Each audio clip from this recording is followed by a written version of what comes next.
ഏവർക്കും ഫിൻപ്രോവിന്റെ മറ്റൊരു വീഡിയോയിലേക്ക് സ്വാഗതം.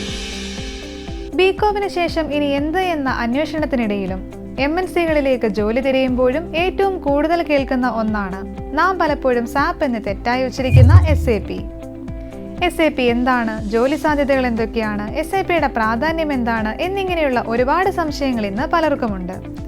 SAP പഠിക്കാൻ ആഗ്രഹിക്കുന്നവർക്കും SAP കുറിച്ച് അറിയുവാൻ ആഗ്രഹിക്കുന്നവർക്കും ഉപകാരപ്രദമായ അടിസ്ഥാനപരമായ കാര്യങ്ങൾ മനസ്സിലാക്കാം ഈ വീഡിയോയിലൂടെ. ലോകത്ത് മുൻനിരയിൽ നിൽക്കുന്ന മൾട്ടിനാഷണൽ കമ്പനികളിൽ ഉപയോഗിക്കുന്ന ERP സോഫ്റ്റ്വെയർ ആണ് SAP. എന്താണ് ERP? ഒരു ഉദാഹരണം നോക്കാം. ബിസിനസ്സിൽ പല ഡിപ്പാർട്ട്മെന്റ്സ് ഉണ്ടാകും. സെയിൽസ്, അക്കൗണ്ട്സ്, HR, പർച്ചേസ് എന്നിങ്ങനെ. ഇവയിലെല്ലാം ഓരോ സോഫ്റ്റ്വെയർ ഇംപ്ലിമെന്റ് ചെയ്ത് സക്സസ്ഫുള്ളി ഹാൻഡിൽ ചെയ്യാൻ നമുക്ക് സാധിക്കും.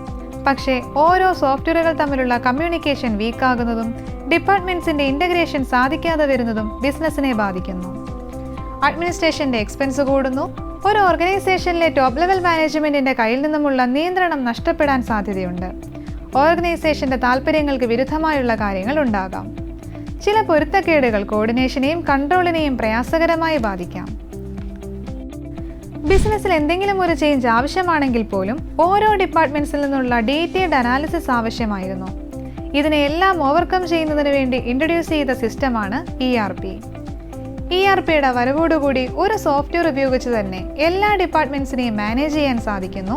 ഇവയെല്ലാം ഒരു കോമൺ ഡേറ്റാബേസിലായിരിക്കുന്നത് കൊണ്ട് റിപ്പോർട്ട് ചെക്ക് ചെയ്യുന്നതിനും അനലൈസ് ചെയ്യുന്നതിനും എളുപ്പമായി. ERP ഒരു പ്രൊഡക്റ്റ് ആണ്. അത് നിർമ്മിക്കുന്ന ഒരു കമ്പനിയാണ് SAP. മൈക്രോസോഫ്റ്റും ഒറാക്കിളും ഒക്കെ ഇതുപോലെ ERP പ്രോഡക്ട്സ് നിർമ്മിക്കുന്നുണ്ട്. 1972 ജർമ്മനിയിലെ SAP SE എന്ന കമ്പനിയിലുണ്ടായിരുന്ന 5 ex-IBM എംപ്ലോയീസ് ചേർന്നാണ് SAP സോഫ്റ്റ്വെയർ ലോകത്തിനു മുന്നിൽ അവതരിപ്പിച്ചത്. ഒരു കംപ്ലീറ്റ് ബിസിനസ് സൊല്യൂഷൻ ആയിരുന്നു അവരുടെ ലക്ഷ്യം.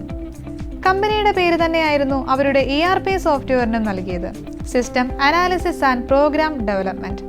പിന്നീട് ഈ പേര് മാറ്റുകയും systems, applications and products in data processing എന്നാക്കുകയും ചെയ്തു. SAP ഒരു അക്കൗണ്ടിംഗ് സോഫ്റ്റ്വെയർ അല്ല. ഏതൊരു ഫീൽഡിലുമുള്ളവർക്ക് വർക്ക് ചെയ്യുന്നതിനുള്ള സാധ്യതകൾ SAPയിലുണ്ട്.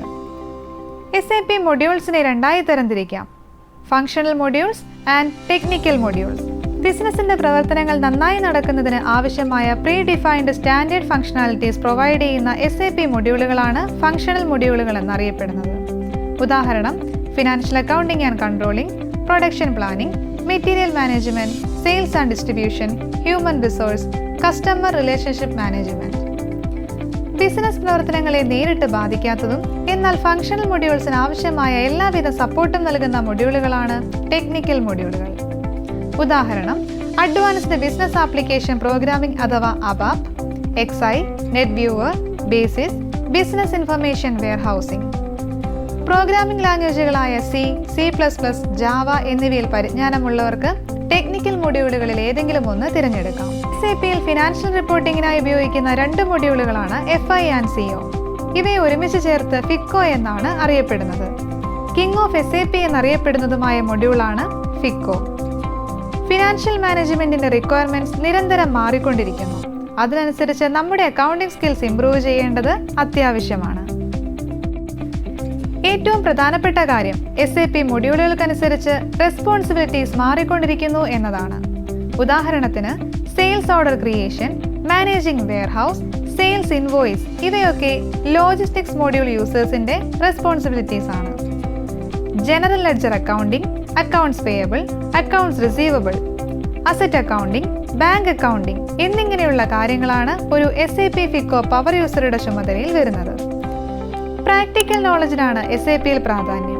നല്ല ഗൈഡൻസ് കിട്ടുകയാണെങ്കിൽ പഠിക്കാൻ ഏറെ എളുപ്പവും ജോലി സാധ്യത കൂടുതലും FICO എന്ന മൊഡ്യൂളിന് തന്നെയാണ്. Automobile, engineering, consumer products, oil and gas, telecommunication, chemicals തുടങ്ങി ഗവൺമെന്റ് IT മേഖലകളിലെല്ലാം ഇന്ന് SAP FICO ഉപയോഗിക്കുന്നു.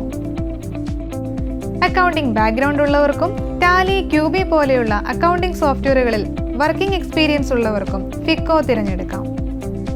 അങ്ങനെ ലോകമെമ്പാടും ഡിമാൻഡുള്ള ഒരു സോഫ്റ്റ്വെയറിന്റെ ഭാഗമാകുവാനും കരിയർ മെച്ചപ്പെടുത്തുവാനും നിങ്ങൾക്ക് സാധിക്കും. അക്കൗണ്ടിംഗ് ആണോ നിങ്ങളുടെ ലക്ഷ്യം? മറ്റൊന്നും ചിന്തിക്കേണ്ട, നിങ്ങൾ തിരഞ്ഞെടുക്കുന്നത് SAP FICO തന്നെയാകട്ടെ. SAP FICO certification, ജോലി സാധ്യതകൾ എന്നിങ്ങനെയുള്ള കൂടുതൽ വിശേഷങ്ങളുമായി നമുക്ക് വീണ്ടും കാണാം. നന്ദി, നമസ്കാരം.